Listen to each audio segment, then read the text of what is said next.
believe that God is crying out for the restoration of true church. What will you rather have? A successful church or an apostolic glory? What is the extent of your ambition in God? You want to have a snazzy program and multiply the congregation and have all kinds of youth work and retreats and nice things going and prison ministries and elderly and all that stuff, and have your budget balanced, have a good staff and a happy congregation, and every service will be a delight? Or something more than that which is good, but that which is perfect and is the heavenly and apostolic model. For these men that were separated by the Holy Ghost by name and were sent forth by the laying on of hands shook the earth and turned cities upside down. Don't tell me about successful ministries. They can't compare. For God's sake, wake up! Call your people, Lord. Call your people with the spiritual calling, Lord. Let the voice of the Spirit call your people to attention. Call your people to sobriety. Call your people to reality. With the root and the spring of life and authority and power and dominion.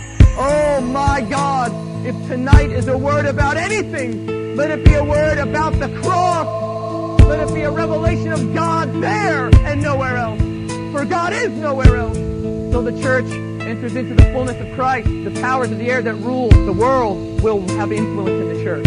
Until we come into a corporate fullness, they will have influence. And until we find the cross in its thoroughness in our lives, we will not be that corporately. Or wherever there is the lack of the cross, there is the power of the air. Deliver us from safe religion. We are free. Liberate your people, Lord. Liberate your people with a faith as deep as the cross itself in our hearts. Oh, God, grant the boldness and the courage tonight. The courage that Jesus had.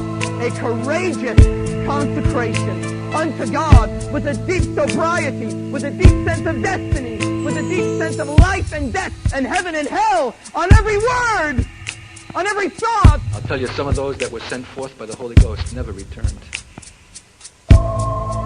This service is being watched by a cloud of invisible witnesses who will not be perfect without you. They're wondering if you're going to get with it. They're wondering if you're going to be satisfied with the status quo and be just another groovy and successful church, or you're going to break through into the kind of realities that will again shake the earth and turn cities upside down for Christ's sake, though it's going to cost you and though there'll be casualties. For God's sake, wake up! Liberate your people, That Lord. which is perfect! Call your people to reality. What is the extent of your ambition in The God? deep sobriety. For God's sake, wake up! For God's sake, wake up!